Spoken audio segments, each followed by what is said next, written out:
All right, let's do this. Okay, it's been a minute. I want to start with this quote from, or this passage from Women Who Ran with the Wolves. It is from the Homing, Returning to Oneself chapter, which has had a really important impact on my life. I awoke in the middle of the night. I think it was back in January. I was at this like career crossroads where I had accepted a contract at Wealth Simple and was really questioning whether or not to continue on or to really recharge my coaching business. And I felt called to picking up this book in the middle of the night and turning to a page. And I turned to the homing chapter and I read it all while sitting like on my kitchen floor. And I've come back to it periodically, and I did today. And this passage hit home, and I thought it could be a nice way to dive into today. What is homing? It is the instinct to return, to go to the place we remember. It is the ability to find, whether in dark or in daylight, one's home place. We all know how to return home. No matter how long it's been, we find our way. We go through the night over strange land, through tribes of strangers, without maps, and asking of the odd personages we meet along the road, what is the way? The exact answer to where is home is more complex. But in some way, it is an internal place, a place somewhere in time rather than space, where a woman feels of one piece. Home is where a thought or feeling can be sustained instead of being interrupted or torn away from us because something else is demanding our time and attention. And through the ages, women have found myriad ways to have this, make this for themselves, even when their duties and chores were endless. Home is the pristine, instinctual life that works as easily as the joint sliding upon its grease bearing, where all is as it should be, where all the noises sound light and the light is good, and the smells make us feel calm rather than alarmed. How one spends one's time in the return is not important. Whatever revivifies balance is what is essential. That is home. Welcome to the Awaken the Matriarch podcast. Thank you so much for being here. It has been since mid-May, since May 19th is when I released the latest episode, which was celebrating 10 years as a coach. And here we are, the time of this recording is August 13th, 2025. And I want to take this moment to come back home with you and welcome you into my home and have a conversation.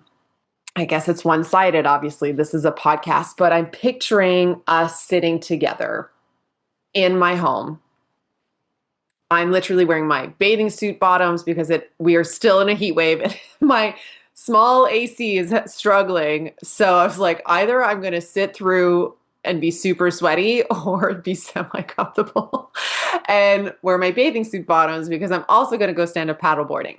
And so I'm kind of envisioning this conversation as if we were sitting on the couch or on my paddleboard, and I was just giving you an update with regards to what's been going on in the recent months, basically throughout the summer, and also share a little bit about what's going on right now and what is coming and what I have coming up for us. And, this podcast was created to support women in reclaiming their power, in creating lives that are in alignment with their true nature and lives that honor their current seasons of womanhood and motherhood, as well as the seasons in Mother Nature. And I am in a place where it's end of summer, but also my season in life is not necessarily the one I was expecting to be in at this stage. However, I have been initiated and forced into an initiation that at times I've resisted, and I'm more in a place of acceptance, loving acceptance. And that's something we're going to talk about. So although I always envision the podcast episodes to feel as if we were sitting around a campfire. And I've had the chance of sitting around beautiful fires over the summer, and that energy is available in all of us. We can all feel on a visceral level the power of sitting around the fire with others, and what that awakens, this primal energy, this primal need for connection. And that is what I hope to create with this podcast and also with this conversation. And I want to preface this that I'm going to give you an update that isn't always the easiest to say. I'm going to talk about the C word, and it's not cunt. Laughing is good. Okay.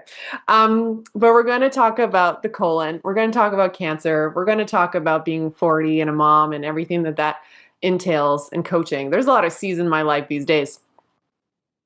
I was going to put another joke in there, but maybe I'll keep a little bit of reserve for later, guys. Okay. All right. So let me put you up to speed. I'm going to give you a little life update, and tell you a little bit about why it's been radio silence. You might have caught glimpses if you're following me on Instagram or on my newsletter. And if you're not, well, you should definitely be following me at Melissa Collarette or at Awaken the Matriarch, although that page was completely silent. And then you can join my newsletter either at melissacollarette.com or awakenthematriarch.com. All the links are going to be in the show notes, whether here on Spotify or YouTube or wherever this podcast is living right now. Okay, so here we go. So after launching that last episode, celebrating 10 years as a coach, I had the intention of taking a break. And I had recorded 2 interviews, one with one of my clients, Erin White, who I will release in due time. We talked about our journey together and what she's created from creating her own business as a speech pathologist in Australia to calling in her partner, and the work that we've done together over the years. And I also interviewed Travis Barton, who is a former coach, now personal trainer in Huntington Beach, California. And we had recorded an interview to be released around Father's Day, and everything kind of came to a halt. And so I hope to share those conversations with you. However, my health became a top priority, and I put most things on the back burner, the podcast being one of them. So the week that I had envisioned not releasing an episode also happened to be a week where I was in bed with a perianal abscess that was so intense. And here we go. We're going to jump right in to some gut health stuff, okay? Because that has been a big part of my life on these 40 years that I've been on this planet. In my early 20s, I was diagnosed with Crohn's disease. And one of the ways that we discovered that I had Crohn's is because I had a perianal abscess. I was in university at the time, studying at McGill, and I was feeling this pain in my bum. And I was working at Lululemon at the time, and I was kind of like, I didn't know how to talk about the fact that I was in like intense pain in like my ass area, you know? And so I was pushing through it because I also was in this phase in my life where pushing through was like normal and not talking about these things was also normal. And so I worked, but I was also sweating profusely at night until I couldn't take it anymore. And I showed up at the emergency room at the Montreal General and was dismissed after spending about 24 hours until I eventually came home to the Laurentians at my parents' place and was readmitted to the emergency room and was operated pretty much right away after they passed a scan and found out that I had a perianal abscess the size of an orange or grapefruit, whatever it was something real big. And I'll never forget that surgical intervention because I had a form of epidural. I don't know if it's exactly the same as when you are giving birth, but basically I was frozen from the waist down. So I was awake and could see what was going on. And that was like, it's an image that I won't forget. But it was also a really humbling experience because having, a perianal abscess, and from the moment I showed up at the Montreal General, the emergency room, to the moment I had that surgery, um, I had, I don't know how many people look at my butthole. And so I'm not the biggest advocate for anal. For those of you who like that, good for you. I get colonoscopies every year, and that does it for me. But needless to say, through all the tests I passed after that, a Crohn's diagnosis was presented. It's also something that runs in my family. Both my parents, my sister, my aunt have all have Crohn's and have managed it either through surgery or lifestyle. And so that set me on a certain path of, of my own healing and trying different ways to heal naturally. Because when I had that Crohn's diagnosis, the idea was kind of like, hey, you're going to take this medication basically for the rest of your life. And I remember the first gastroenterologist I had a meeting with met me for a few minutes, touched my stomach for 30 seconds, and then wrote a prescription for a medication. I don't remember which one it was. I think it was prednisone, um, or something else. All I know is that it was over $200 a month, and I was studying it at McGill, and I was like, how am I going to afford this? Like, what? I'm sure there was probably some financial support, but there was something that just felt off. I was like, wait, you barely know me, and you're telling me I'm going to take this really intense medication for the rest of my life. And that didn't sit right with me. So I started getting really curious about natural methods to healing, something that I had started getting curious around because my mom had gone through different rounds of cancer while I was in high school, college, and university. And there was never a suggestion to natural modalities through the traditional system. And I had often found the nutritional recommendations to be completely like contradicting, like, promoting drinking Ensure, which is to me like the grossest thing you could drink, full of sugar and things that aren't actually food. I don't remember the ingredients list, but we probably don't know what they are. And so I started getting curious, and that kind of set me on this ride of figuring out, well, what can I eat to support my system? But I had a lot of mental struggles around this because, one, having like digestive issues isn't the sexiest situation. But I also felt a lot of shame, and I felt a lot of blame and like feeling like, what did I do? I wasn't at that stage in my life where I could discern like taking responsibility for your life and blame. It was kind of like blame and responsibility went together. And what I mean by that is that I felt like I had done something wrong. Something was wrong with me. Like, what did I do wrong? And I was really in that. And it definitely had a big impact on self-worth and all that good stuff that we could talk about more at another time. And, I want to keep this relatively concise, but just to give some context here, fast forward to May of 2025, I felt this perianal abscess coming on. I've had them throughout the years that I've always managed on my own. Oh, not always. In the beginning, after my first surgical intervention, I would have these come back and get treated with antibiotics until at some point I started questioning, like, how often do I need to be taking antibiotics? Is there other alternatives? And I started working with sit baths, alternating between warm water and ice cold, sitting in them. And that became a therapy that worked for me whenever I felt an abscess coming on. For example, after giving birth, I pushed for several hours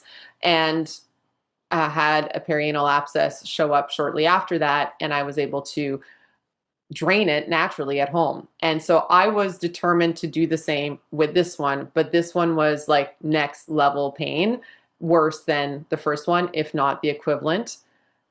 Add to the fact that I was also taking care of my 5-year-old during those days because her brother was sick, and so her father couldn't take care, and my mom wasn't feeling well. I don't know what was like. I was parenting, showing up to her daycare, struggling to get in and out of the car. It was honestly, to me, is like the worst pain I've ever experienced, and I've given birth naturally, but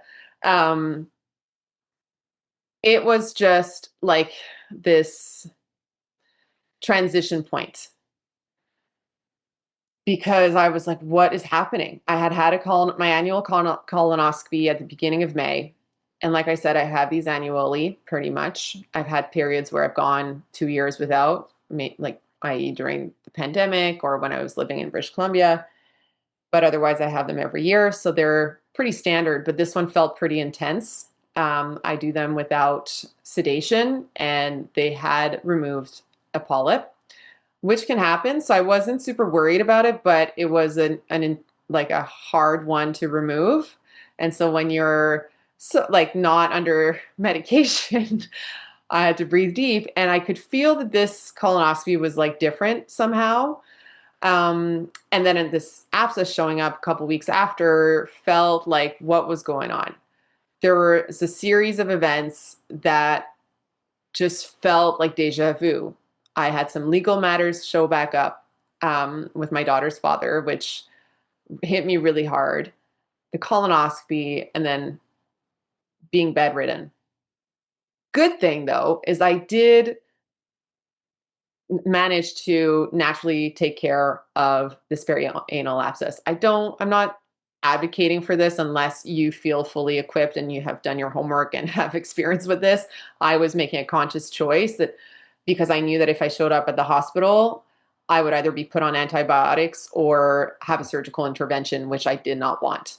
And I knew, like, my initial feeling was like, I know I can handle this. And I will admit that right when I was about to give up, because I was like, I don't think I can take this anymore, like the pain, and I was exhausted. But when that abscess drained, the release emotionally was so intense. And I actually recorded it for my sake to remember what it felt like.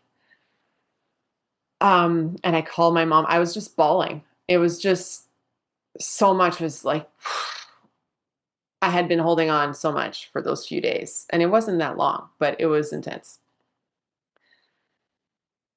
Then we transitioned into June, and I was kind of questioning things. When I was lying in bed in that pain, I was like, what am I doing? Do I even want to do the podcast? What's going like I had these questions, but I didn't have the answers. And so I decided to just take a pause. My body needed it. My mental health needed it. And ironically, what was the on the flip side of that, like everything was going good leading up to that point. I mean, was building good momentum with my clients. I felt the podcast was going well. I was getting good feedback, and it just like felt like this 180 where I had to really start reevaluating, even though that wasn't what I felt like doing.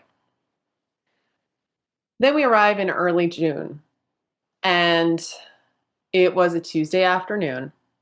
I had kept my daughter home with me, and I get a call from the secretary of the doctor who had performed the colonoscopy, who wasn't my doctor that normally does them because that doctor was away. And this surgeon who just stepped in for one colonoscopy that day stepped in and did mine. And I was very fortunate. I had a really good vibe from him, really liked him. He's like the doctor that does my colonoscopies, they do them on each other. Anyway, it was like I felt very blessed that he had stepped in for mine.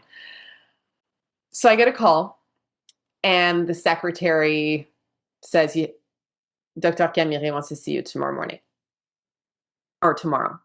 And I was like, okay. He had told me he would give me the results over the phone. So I immediately knew that something was up because doctors typically don't force you to come in to get results unless they're not good. And I've had calls like that before on a Tuesday afternoon. And it was like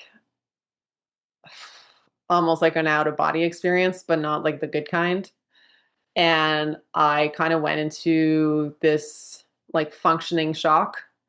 My daughter was playing outside. I was sitting, like, just looking out our kitchen window. It was like such a scene from the movie. She's like prancing on the grass, and everything was like playing in my head about what results I had gotten, namely from the polyp they had removed. Because at 25, I was diagnosed with colorectal cancer because they had discovered a polyp. I had shown up at the time. I had had some spontaneous hemorrhage that led me to showing up at my gastroenterologist's office the next morning, being like, "You got to check me out." And we found this polyp, and that led to surgery, genetic testing, which I'll talk a little bit about. But I had felt that my first round of cancer was like, you know, did it, face my biggest fear. I can move on with my life. It took me some time, but it also led to me pursuing dreams that I would have otherwise waited. It led me to opening a yoga studio, to reclaiming my health, leading the Revitalize program, to starting my coaching business, and really starting to live in a different way. But I won't lie, there was it took me years before I could leave a hospital appointment without crying, because it was still so stressful, because there was a lot of fear that was still in my body. But then I eventually was able to clear that, and I felt very much at peace. And I would say that Vipassana meditation had a big role to play in that. I think Vipassana just kind of cleansed a lot of things, becoming a mom too, just helped me kind of turn the page. And so the next day, I had an appointment at the dentist. And my dentist is my dad. And I hadn't told anyone that I was going to see the doctor except my sister, because I was replacing her at the restaurant that she owns, exceptionally for the lunch shift.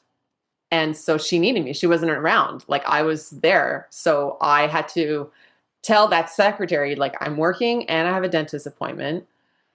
And she was like, "Well, we'll see you in between. No problem." And I was like, "Okay, when they're really making room for you, something's going on." So I didn't want to worry my parents with that. So I kind of kept it to myself that evening. And then I went to the appointment, and then I just kind of mentioned it to my dad, and a few words needed to be shared for him to understand. And so I show up at the hospital, and I'm waiting in this room. Oh man, and I was trying to be cool, but it was the pressure was starting to come up. And then Dr. Camille came in, and he's so nice. He's the coolest. We honestly have the nicest doctors and nurses. I'm honestly so blessed. And then he told me that they had found cancer cells in that polyp. And it was even though I was anticipating that they would say that, it was just what the fuck? What the fuck? But that's not what came out of my mouth. I just I was like, okay, and I started crying, because I was like, I got a 5-year-old. What? I was like, this is not what I thought my life. It was just, I was feeling a lot all at once. I was angry, but also all right, bring it on. Let's do it. Um, I'll share a little bit about the grief after. And so, my childhood best friend is a nurse on that team. And they she had they had put my file on her desk the day before. Um, and she was like, "You guys have to call her." She's like, "I can't hold this in." And I kind of had a feeling she knew, because I almost texted her the day that I got the call, and she confirmed later. She's like, "Mel, I needed them to tell you." And I was like, "I get it. We're super close, and I would have had a really hard time if I were in her position. It's like a surgeon doesn't perform surgery on his family, and she's been there by my side. So that being said, that's one of the reasons why they were so insistent on me coming to see him. But the positive thing in all of that was, it was caught early. And the other thing is that when I did genetics testing after colorectal cancer at 25, my aunt had opened a dossier at the Jewish General in Montreal, and several people in our family on my mom's side tested positive for Lynch syndrome, which is a autosomal hereditary genetic or syndrome, meaning that it's passed down. You get 50% chance of inheriting that gene mutation. Or I could read what it's all about. I don't really feel like doing that right now, but It didn't feel like a huge deal when I first got the genetics test, maybe because I was like so overwhelmed with everything. And I had done it because I was like, it's gonna, it's information. It'll open me up to specialists because Lynch syndrome is related to a variety of cancers. For example, colon cancer. 3% of cases are attributed to Lynch syndrome and endometrial cancers and others. And so I'm followed in gynecology. And so I felt like okay on that front. And I just read today, I was like, this line was like, whew, so powerful because, genes is one thing, but I do believe in the power of like that we have over that, environment is another. And what I read today, this article was speaking like how genes load the gun, but the environment is what pulls the trigger. And I was like, oh yeah, um, for sure. And one of the things with like colon cancer and Lynch syndrome is that people with Lynch syndrome tend to develop polyps like faster. Like some people might have polyps, but it might take like years before they even become cancerous, if at all. But that's not necessarily the case. Like last colonoscopy last year, my colon was like my whole digestive tract was like clear. Everything was good. So within a year, something developed. So with that being said, they're the main kind of recommendation. Now, I've been speaking to different specialists, but on that day, my surgeon was kind of talking about, what this might mean. And he was saying, well, based on your age, since this is the second time, I would recommend a full colon removal. And I was like, okay, that's not nothing. Um, and he wanted me to go see a specialist, a surgeon who specialized in digestive oncology in Montreal, which I have, who's super great. And he wanted to see like what options there might be. Because there are some situations where you can have surgery, but they replace your colon with um, your small intestine, or, for example. But my Crohn's disease affects my small intestine. Really nice, like melange that I have. All that to say, though, my first instinct was like, I don't want another surgery. And I'm going to find a way to save my colon. I want to save my gut and find a way for a variety of reasons. One, I've had a colorectal resection before. It is a big deal. For some people, it might not be. Going through surgery to me is a huge deal. That's why you'll never see me with breast implants or go through like elective surgeries. I'm like, if I don't need a surgery, I'm not getting one. Like, because it's not just a surgery, but there's a whole recovery process and the risks that you're stepping yourself into. And that being said, I also fully believe in its necessity. Obviously, I'm like, if it's the best option and my only option, I will 100% do that. That being said, the possibility of going through another colon or another digestive surgery increases risks of complications during the surgery, aka like maybe having a STEMI, or afterwards. Like after my first colorectal resection, it took me about a year to regain full control of my bowel. And let me tell you, that has led to some very humbling experiences, sometimes in public. And I have a lot of compassion and empathy for people, and I think that's because I've had my share of very humbling and embarrassing experiences where I have felt so like powerless, and I've had to kind of laugh it off. I mean, I've taught yoga classes sitting down because if I stood up, I'd run to the bathroom. I've shat my pants spontaneously, and others that I actually prefer not to talk about. Even though I want to let you in as much as I can, there are some things that I actually don't really want to talk about. But you can imagine. So that being said, it was a lot to take in. And when I left the hospital, my mom showed up. And I was like, what are you doing here? And I was crying, but I was going straight to work. And it was just like a moment where I was like, I need to pull it together. And, it was actually kind of good to go to work because I was emotional, but I also like just the energy was moving. And so that was early June. With that comes a lot of reflections. One, this is now like on my desk, and it's not something that's like, oh, you can look at this 6 months from now. It's like, okay, no, this is like one of those files that gets put on your desk that's like urgent matter, must be taken looked at. So everything else that I had envisioned for myself was just like flu.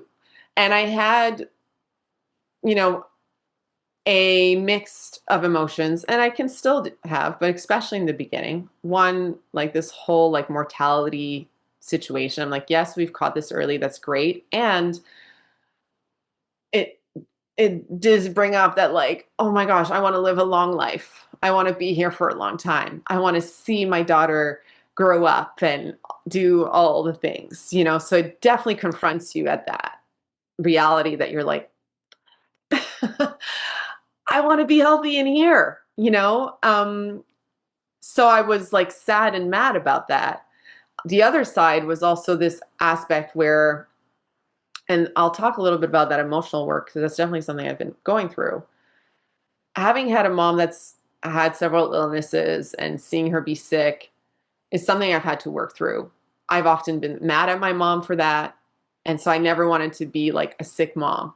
And so I was like, oh my gosh, I don't want Alicia to like have to deal with that. Um, and I'll talk about this book in a moment because that's helped me deal with that. The other part was like, okay, how do I tell my daughter's father? Because we're not together and we don't have a great relationship. We're also navigating new legal things. But I was like, I would want him to tell me because this does impact our daughter. I was like, I don't know what's going to happen. I might need a surgery soon. I'll be undergoing different tests to see what else is going on. And so I was all in that. And there's like, okay, what am I doing work wise? Because I need to make sure that like I'm good. If I do have to have a surgery, then I'll be off of work 6 to 8 weeks. So financially, what do I need to create? And there's this question of like, okay, what can I do to heal naturally? And then also they're like, I don't want any stress in my life, but I also don't want to be freaking out with all of this. So it's a lot. And then it's like, whew, I have to take it one day at a time. I want to be intentional and I have to take it one day at a time. And then there's these moments where it is too much and I've had to cry it out. And there's still moments where I wake up and I feel super anxious. But I'm working through it. But there was this grief of like facing that. There was also some other thoughts I shared about in a newsletter. I was like, and I know it's not true. However, I was like, what does this mean about my capacity as a coach? What does this mean as like, where have I failed? I was going back to that blaming of myself. What did I do wrong? To create this, because I'm like, I'm a healthy person. I thought I had put Crohn's in remission. Apparently my biopsies tells otherwise. And so I was like, are you kidding me? But then comes this deal where it's like, all right, all of this emotion can come up and it's not to invalidate it. However, I don't want to linger in that. I want to find solutions and move forward and take this information, be like, okay, got it. One, thank you, because had I not done that colonoscopy, I wouldn't have known. And who knows, right? I'm super grateful that I've had gastroenterologists in my life and colonoscopies and all that. And the Lynch Syndrome conversation is coming up more and more in terms of like, okay, well, yeah, you've got this genetic predisposition. And I was like, okay, well, how do I change my gene expression? you know? So I initially kind of wanted to make like big moves, but then I was like, I need to have a more gentle approach because I want to enjoy my life and make changes that are sustainable. So I'm in this space right now where, I often my first round was like, what would I do if I had 6 months to live? And I kind of went into a like, live your life today, like intensity, but that can lead to fatigue. It can be a lot. So now it's like this balance of like, what would I want to do if I had 6 months to live, and also know that I will live till 100. It's like that balance of like, oh, if I'm playing the long game, there's also a different energy around that. There's a different focus around that, different pacing. And it's not so much a like, I need to squeeze everything out of life. I can also rest and digest and find a process that works for me. So that's what I've been exploring. Now, let me share a little bit about what that looks like, because I feel that kind of brings you up to speed. And maybe I'll just tie up a little bit since those, the diagnosis, the meeting with the specialist. I've had scans, ultrasounds, blood tests. And right now, where we're at as of today, August 13th, I actually just got a call from that specialist in Montreal and got the results from an ultrasound I did on my liver because they had found some lesions there. That's all good. So I was like, hallelujah, good news, good news. And the other side was that having expressed the fact that I want to save my colon, and if I have to do a surgery, is there a possibility I can delay as long as possible? What we've agreed to do is a short colonoscopy at the end of September to see how's my colon, because this is it. Like, it's possible that everything was removed during the biopsy or like the polyp removal during my colonoscopy. But there's a chance that maybe it wasn't. Part of me is like, I think we got it all. I think we got it all. So this follow-up colonoscopy is going to be to check, like, how's that area doing? Like, are there any more cancer cells that are showing up there? And from there, see what our decision might be. And in the meantime, I've also made an appointment with a naturopathic doctor who specializes in oncology to discuss protocol that I can follow more tailored to my situation, and also get some tests done that I can't do myself. And so that's going to be happening between now and early September.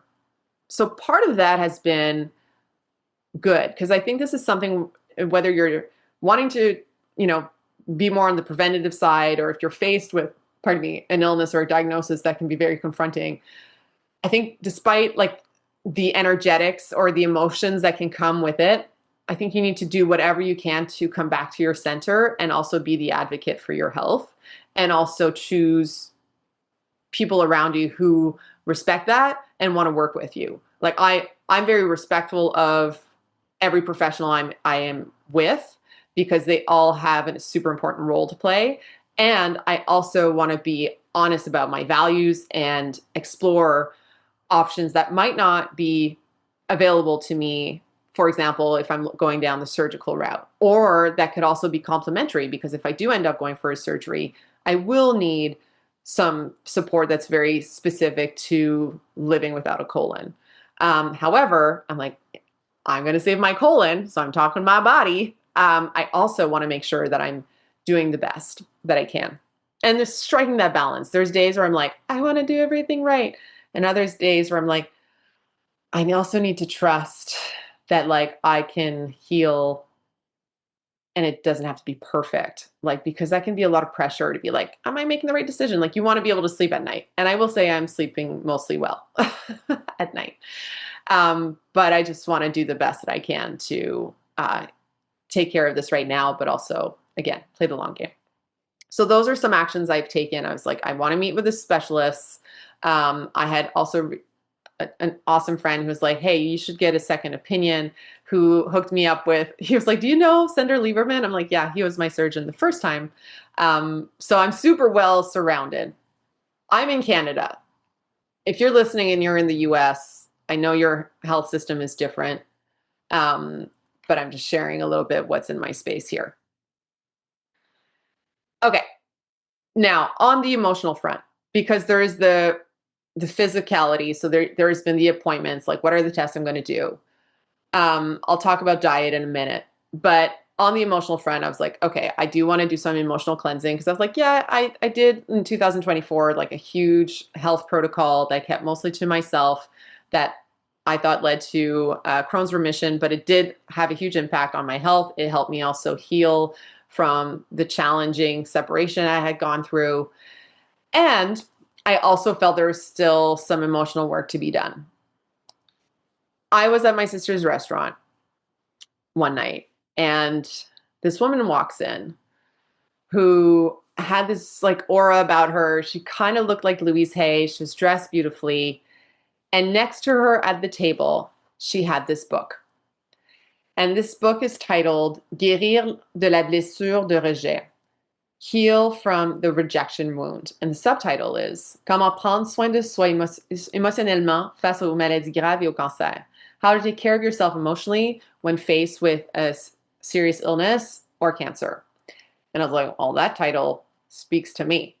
So I immediately went on my cell phone to write it down because I was like, it's not for nothing that this book is coming in my space at this time. Turns out she is the author of that book, and she was there. And she, as I've learned since, like has written 28 books and has sold over 8 million copies. And she was at my sister's restaurant when I was there. And she had this book next to her with this title a couple weeks after I am diagnosed with my second round of colon cancer. What the F, right? This was like, okay, if this is the message, then I don't know what is. I'll fully admit, I don't love picking up a book with the title cancer in it because saying that C word is hard for me because I'm like, I don't want to like reinforce that. And I also was like, I need to order this book, which I did. And I've been reading it and it's been great. And she's big on the spiritual and emotional side of like why a cancer shows up and how, maybe your thoughts had something to do with it. I'm reading it also with mindfulness because I feel there's such a fine line with that mindset stuff that can make you feel like you've done something wrong. She does address that, but I know I've struggled with that, and maybe you have as well, where it's like, okay, like, I get it. I created my reality. Like, I created some really good things, and then there's other parts. It's like, I also have felt our soul lessons that might have been placed for us to experience. We also live in an era where many people are diagnosed with serious illnesses for a variety of reasons. And I know that there is definitely a dietary environmental component to my genes and like being loading the gun in my environment, pulling the trigger. And one of the things she talks about is think about a situation that might have caused you stress in the last 2 to 12 months, and that was hard for you to deal with. And I could immediately think of, I had a few things coming up in the last year. My dad was going through some health stuff. I was in a career like hard place. But namely I still had a lot of unprocessed grief with regards to how my ex felt about me. And that was really difficult. And I was like annoyed with myself for not like, for wanting him to want things to go well. I was not accepting the fact that he isn't there yet. And so a big part that has been coming up in that work is the practice of forgiveness and reconciliation and acceptance, but of oneself.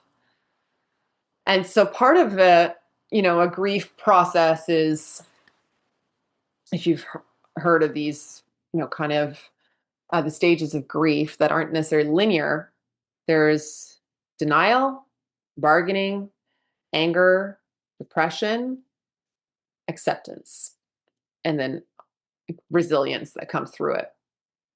And I went through all of that with what was going on. But I think a big part was like, I like accepting what is in my life and accepting myself and my reactions and all the stuff that has led me to this exact moment is necessary as a healing protocol. And that also means practicing accepting others as they are, regardless of what they think, say, or do around or me. Maybe not to me, but around me. And I had a big emotional opening around that. And I didn't want to I've heard the term like radical acceptance. I was like, man, that feels like in that kind of like harsh, "Oh, I'm going to make these crazy changes." But I was like, I'm going to be more in the loving acceptance. There might be days that it's easier than others and I'm still working on it. But I was like, I'm going to love and accept myself as I am. And that has been really important because one of the first things I felt sad about when I was diagnosed was, and it feels silly to say out loud now, but I had shared it in the newsletter I had sent to my audience. I was like wanting to date this summer, and I was like, it's time, Mel. Like, come on. I've been single for over 3 years. Like, I was like, okay, like, and I quickly felt like unlovable. I was like, oh my gosh, who's going to love me now? Who's going to want to date me if they find out that I've got this early stage colon diagnosis? I'm a single mom. I was like, oh, like for real? So I felt a lot of sadness around that because I was like, man, like I've got so much to offer, yet I'm feeling like I felt there was just this other hit that I was like creating this almost like barrier. But this practice of accepting one, like being honest about that feeling is one thing, because denying it, I don't think would have served me anymore. Um, it also like opened me up because I was like, you know what? I said I was gonna like date this summer and I was gonna go out, and I had like reserved the Thursdays. I don't have my daughter for date nights, and I've mostly gone on them with like girlfriends or like solo, but I've opened myself up. And there was actually one night I was at my sister's restaurant for a drink. I had gone for dinner with my nephew. I had picked him up from his hockey practice and dropped him off at home. So I went to the restaurant, and at the bar was this man who's like one of the only people I have gone on dates with since separating. Um, and that could be a whole other episode, dating after a separation or a divorce. But needless to say, I had asked him out because I was like, I just need like an icebreaker date with someone that I feel comfortable with. And he's super nice, and we were friends. And like, it was just a nice way for me to feel good. And he was there that night, and we were chatting, and he was recently single. So he's like, oh, I don't want to like have to get back on the dating apps. And I was like, I'm not on the dating apps. I had a short stint in the spring, but like, well, it's not working for me. But after a glass or two, I think, of Sancerre, I eventually like got convinced. He was like, just give it another go, Mel. And so we had a fun time like recreating my dating app profile. I had never done that with a man, nor I've done or maybe I have, I don't know. But anyways, he was giving me his point of view and I was giving him mine on his. So that was kind of fun. And it has reopened me up to the dating scene. And like, in a way, I was like, I need to still show up even in this vulnerable time for my sake. I was like, I want to feel like I want to love my life, and I want to feel desirable, and I want to just enjoy my summer. That was like part of my focus, like so much was going on in June. And then I was like, okay, sun's out. I'm going stand up paddleboarding. I'm prioritizing days in the sun, quality time with my daughter, date nights on Thursdays. And like, there was times where I was like, oh, I don't really feel like going, but you know what? I'm going to go because I wanted to be out in the world. I wanted to just mingle and be open to surprises. And I've had some beautiful conversations and dates, and it's actually been really lovely. And I had told myself, I want to like let myself be pleasantly surprised. So again, maybe I'll talk more about that on another conversation. But the main point is that in the event that you're going through something or a health issue, you might have some things that break your heart, and that might be hard for you to accept or even talk about. You might want to talk about this with your therapist or your coach, because admitting these things, I feel, are part of the healing process. Not making yourself wrong for feeling the way you do.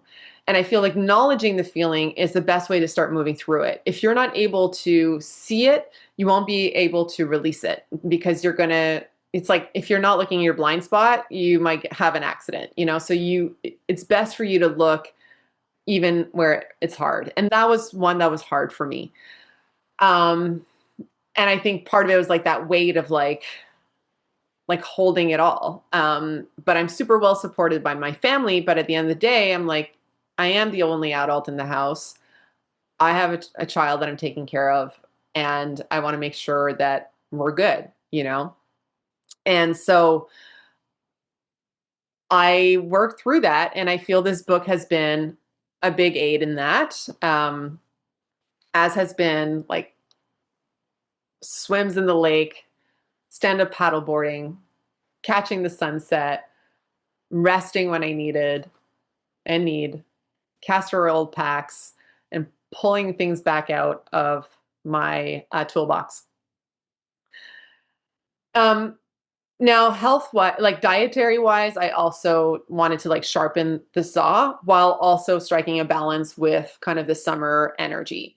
So there are certain dietary guidelines that are kind of universal. And at the same time, there's so much contradiction with dietary protocols when it comes to cancer, Crohn's, etc. And I've tried to find my way through it, finding what works, because I feel what works now might not always work for you, depending on what's going on in your life, where you live, what season you're in. Are you postpartum? Are you trying to conceive? Are you in the heart of summer, or are you in the depths of winter? These are aspects that I feel certain diets don't necessarily look at when they're trying to fit the general population, because someone in California might not understand what it's like to live in Quebec at minus 40 degrees in February, and what that impact has on your energy. However, everything's vibration, everything's energy. Ultimately, love is the number one nutrient that I'm looking to work with. And I was like, okay, if I just ate what felt loving, what would that look like? And I just enjoyed my summer. I still had a couple cocktails here and there with my oysters, which are really nutrient dense. But I also had a hamburger with my daughter and my nephew. And as much as those are really good, I also know that too many is not great. I also like have a certain reality that I need to take responsibility for. So it was a delicate dance, but I didn't feel pressure. And now, as we're starting to transition, into late summer, September, I've made certain commitments. For example, limiting my sugar consumption. I'm already pretty much gluten-free, but has been moments, like I said, I had a hamburger where now it's like, okay, for a period of time, cut it out. And so I'm in the process of just refining what I can commit to for a few months to prepare for this upcoming appointment at the end of September, but also moving forward. I revamped my supplement protocol, and part of wanting to meet with this naturopathic doctor who specializes in oncology is to also see like what dosages do I really need. Like there's certain things that can be generalized. Like there's no diet that tells you to eat more sugar or processed foods. Like if there's something you're like, I don't know what to do to change my diet, well, let me tell you this. No one's like, eat more sugar, eat more chips. No one. Whole foods, yes. There's some debate around grains, around dairy, around eggs, around red meat, plant-based. There are different like pockets, but the general theme is like, if you can eat whole foods, least processed possible, you're already like 10 steps ahead of the game. And I say, not only what are you eating, but the energy you're eating with, how are you eating it? Why are you eating it? Are you taking the time? And to either prepare your food or have your food prepared, like if you can eat homemade food, there's so many elements. But you don't want to get super stressed out about it. You just want to make some conscious choices. And so one of the things that I've been looking at, as I have been looking at what does this upcoming season look like personally, but also professionally, nourishment is like a key theme, quite literally in terms of nutritionally, but also spiritually and professionally. It's like, what can I do that feels nourishing? Because that's the only thing I have space for right now. It has to feel nourishing. It has to feel healing. It has to be supportive of my thriving and of healing. But also, can that overflow onto others? And that's kind of what I'm tweaking and refining so that I can create an experience that will be super intentional, but also supportive of your true nature and of your season in life, and create a beautiful environment and end 2025 feeling 10 times better than we do right now. I mean, I feel pretty good. I'm not going to lie. Like, I feel pretty good. The sun has been good. And I also want to feel better. I want to arrive at the end of 2025, clear bill of health with a beautiful colon, a healthy, happy gut, and a mindset that's like, okay, thank you for this initiation. All right, so let's talk about what's on the menu for us this fall. When I originally recorded the podcast you've been listening to in mid-August, I hadn't fully refined all the details that would really encapsulate this theme of nourishment and coming together and giving you space to honor your own initiation, whatever that might be in your life right now, and honor your season in life. And so I'm so excited today here at the beginning of September when I'm adding this on to talk to you about the Fall Matriarch program, baby, because that is where I will be gathering women and guiding them through a journey for 10 weeks starting September 30th, to reclaiming their power, to sharing their gifts, and creating a life that is in alignment and honors their seasons and rhythms of womanhood, motherhood, and of being a freaking human being. So perhaps you are in a place where you're not where you thought you would be in your life, or you're confronted by where you're at or versus where you want to be. Maybe you're not quite sure what those things are. However, you are craving deep nourishment on a soul level and being part of a community that are also there to reset their life and reconnect to who they really are, while also healing the parts of themselves that need to be healed in order for the new, truer version of themselves to emerge. Then the Matriarch program is a sacred container that I would absolutely love for you to be a part of. This has been a program I've led for a few years now for amazing women that are at a crossroads, either personally or professionally. Maybe you're not sure what's next in your career. Maybe you want to start a business, but aren't quite ready to or don't know how to make the plunge. Maybe you've been confronted with an illness, diagnosed or maybe undiagnosed, and you're like, why do I feel so off? Maybe you've gone through a divorce, or you've become a mother or want to become a mother, or another transition in your life. Maybe you're supporting aging parents who are going through their own transitions, and that's confronting these aspects of yourselves, and you're not exactly sure where your true north is anymore. Well, the Matriarch program is truly an experience for you to press the reset button on your life and to take time to go inward while being supported and inspired by the other women part of the community. This is an intimate experience. It is like we are sitting around the soul fire together week after week for 10 weeks. Well, we do take a break here and there so that you have space to integrate. But if you're feeling called to reevaluate and to really reconnect to who you are, while also reset the container for your life. I often talk about the dance floor concept, which is actually a concept in the soulful productivity section of this program, where the idea is that the masculine energy in our lives is like a dance floor. You know, at those weddings where there's like this one square where people dance? Well, that's the masculine energy that allows the feminine, which is everybody dancing, to flow. And so you might likely need some space to restore your masculine energy while also giving room for your feminine to rise. It's not enough to just work with one or the other. And in our patriarchal society, we've often been taught to follow a system that overemphasizes the wounded masculine and isn't like created to help us like let these energies harmonize within ourselves and create lives that reflect that. So if you're wanting to slow down and push back against hustle culture or rushing or this idea that you're not enough and running out of time or not having enough time, then the Matriarch program will also help you create systems and structures in your life so that you can start moving at a rhythm that feels nourishing to you. So I'll be sharing more in the coming weeks, but I wanted to drop the seed here to let you know that that is where we can be together. And if you have interest and want to find out more, you can contact me or stay, how do we say in English? In French, we say like à l'affût. I'm going to be talking a little bit more about this upcoming program. It's going to be an amazing experience.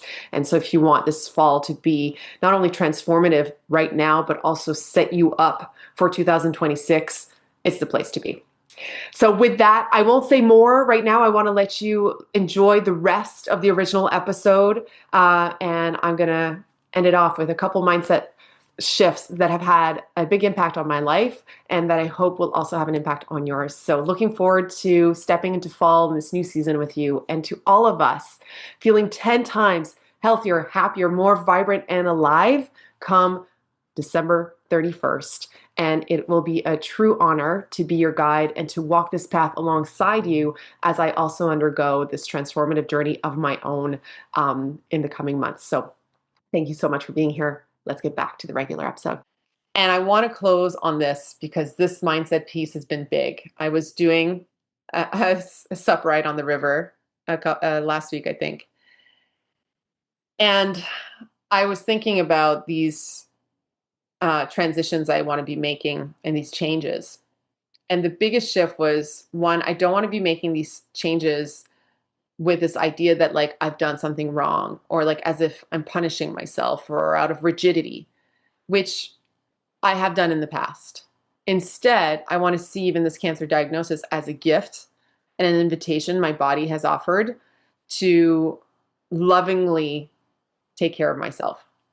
And I want to make these changes as a devotional practice, as an act of self-love, and making choices from that place, not from a like, oh, I can't like have this thing, like I can't eat this bread. It's like, no, I am practicing and choosing to be grain free for X period of time, or only, only exceptionally at like my friend's wedding or whatever it is that works for you, but not as a place of punishment, but as an act of self-love. Like, how can I be more loving during this time and have more fun? And then lastly, this is also a really big one and even was reiterated in the book today. A big motivation is my daughter. It's like, I want to be in the best health for my daughter. I want to show up for her in the long run. And part of this practice of self-love is like, I also want to do this for me.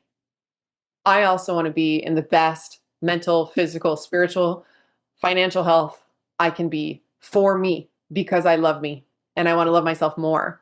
And I am allowed to want that. I am allowed, and I can offer to myself what I would offer to someone else. And I do that to a certain extent. And there have been times where I haven't. And this book has definitely illuminated that in a beautiful way, as has Women Who Run with the Wolves, which has been by my side this year. And I highly recommend it if you haven't checked it out yet. And I share that with you because I think as women and men as well, we are communal beings and are motivated by the impact we have on others. And might this be the season where you truly devote to loving yourself and making choices from that place? Because that will also be a gift for others. When you choose to radically love yourself, radically accept yourself, or lovingly love yourself, lovingly accept yourself, you will then be an example to those around you to do the same. And I'll give you an example of how that showed up for me today. I had planned to record this podcast in the morning, and I won't lie, I had some resistance. Wasn't sure if I felt ready. I don't even know how this is going to go, but I don't want to do too much editing because if I want to continue sharing this podcast, and not spend extreme amount of hours editing and in front of my computer, because I've stepped away from the computer tremendously this summer. I have barely been on it. Um, then I have to be okay with it being perfectly imperfect. And I also want to let people in. But needless to say, I didn't do it this morning.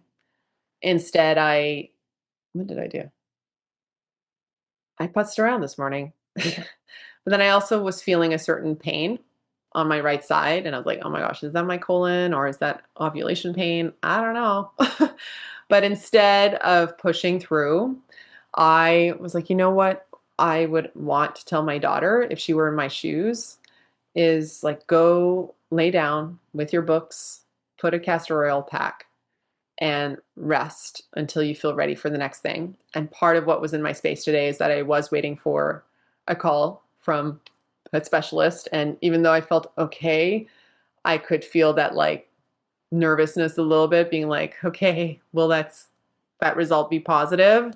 Um, and I felt like that was starting to build up, and it was a good decision to wait so that I didn't bring that energy into the recording. And at the same time, I was like, if I push it off even more, then maybe I won't do it. So I know this episode was kind of all over the place, um, but I wanted to share what was coming up. I had a little bit of notes, but I kind of shared it as it had to be shared. And, my hope is that you take something from it, but I also recognize that it was very much about me and what's going on. But I think part of that in me sharing is that also you giving, like me taking out this place. And if you've listened to the whole episode, I'm deeply grateful for you letting me into your world and, sharing this time with me. And you also deserve the space to share your story in that energy of sitting around a campfire. And maybe it's been a while since you've done that. And you might not sit around a campfire, but can you just feel that concept, that metaphor, if you will, where you're sitting around and you know you, you're past the torch and you're allowed to talk and share your story and share the things that you want to share, even if they're not linear, or maybe it's a little disjointed, but that's just where you're at right now, and that's okay. And at the same time, I felt that sharing this with you would give you an idea as to what's been going on. And I also have to say, like, I've had an amazing summer. Like, it's been like many things at once. Like, overall, like this, yes, this is an important aspect of my life. And I have had an amazing summer. I've jumped in the lake over and over again. I've had amazing times with Alicia, water slides, outdoor activities. We've done all sorts of things. I've prepared great meals. I've had beautiful conversations around the fire. I've looked at the stars. I've admired the moon. I've gone dancing. I've had some romantic moments. It's been a full summer. And to me, it has been medicine, and it's not over yet. And it's just preparing me for the next chapter, but I'm taking it one day at a time, one page at a time, one paragraph at a time, one line at a time, one word at a time, to savor it all. And seeing this season as an opportunity, and there is a knowing, I'm like, only good will come from this, because that is what I'm going to make it so. And doing the work that sometimes is done in the dark to share my light all the more. And so I hope I can share my light with you all the more. And I'm going to tell you this, without your health, nothing works. And I know we all have these concerns. I have these concerns of like, oh, I still compare myself. I wish I had nicer this, nicer that, that I was more successful in certain areas. And then when you get a call on a freaking Tuesday afternoon that can completely change your life, you realize what truly matters. And illness can also be an opportunity for you to realize, like, this is what I really want. And like the things that break your heart, like, don't deny that. Love yourself for wanting those things and let whatever you're being faced with be an opportunity for you to channel that for the better.